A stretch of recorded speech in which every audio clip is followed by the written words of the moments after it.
Hello, আমি দিশা। Good morning. প্রতিদিনকার মতোই আজ সকালে ঘুম থেকে উঠে নিজের বিছানাটা আগে গুছিয়ে নিলাম। আর আজ মা সকালে বাঁধাকপির তরকারি আর রুটি বানিয়েছিল, খুব সুন্দর হয়েছিল খেতে। তাড়াতাড়ি করে খেয়ে নিলাম, কারণ আজ ঠিক করেই রেখেছিলাম যে ঘরটায় আমি থাকি সেই ঘরের আলমারিটা একটু পরিষ্কার করব। 1 বছর হয়ে গেছে আলমারিটা পরিষ্কার করা হয়নি। আসলে মায়ের সারাদিন কাজ থাকে, তাই আর পরিষ্কার করাগুলো আমিই করি। আর আমিও সে আজ করব কাল করব করে হচ্ছিল আর না। আর আমাদের এই বহু পুরনো টিভিটা, এখনকার দিনে এই টিভি আর দেখতেই পাওয়া যায় না, তাই ভালো চলেও না এখন আর টিভিটা, আর কেউ দেখেও না, তাই টিভিটা আজ বাইরে বের করে দিলাম। শুধু শুধু ঘরে পড়ে আছে, আর পুরোটা পরিষ্কার করতে অনেকটা সময় লেগে গেল। তারপর তাড়াতাড়ি করে স্নানটা সেরে আসলাম। আর আলমারিটা দেখেছো কতটা সুন্দর লাগছে গুছিয়ে নিয়ে দেখতে।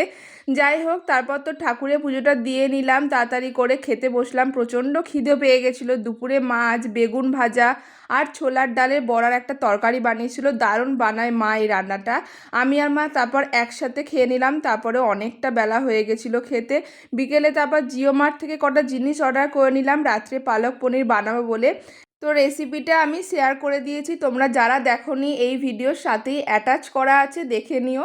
বাবা মা দুজনেই রাতে খেয়ে বললো দারুণ টেস্ট হয়েছে, সত্যি অসাধারণ হয়েছিল। আমরা তো রুটির সাথেই খেয়েছি, তোমরা রুটি, লুচি, পরোটা সবের সাথেই খেতে পারো। তো আজকের ভিডিওটা কেমন লাগলো ছোট্ট একটা কমেন্টে জানিও। ভালো লাগলে একটা লাইক করে দিও।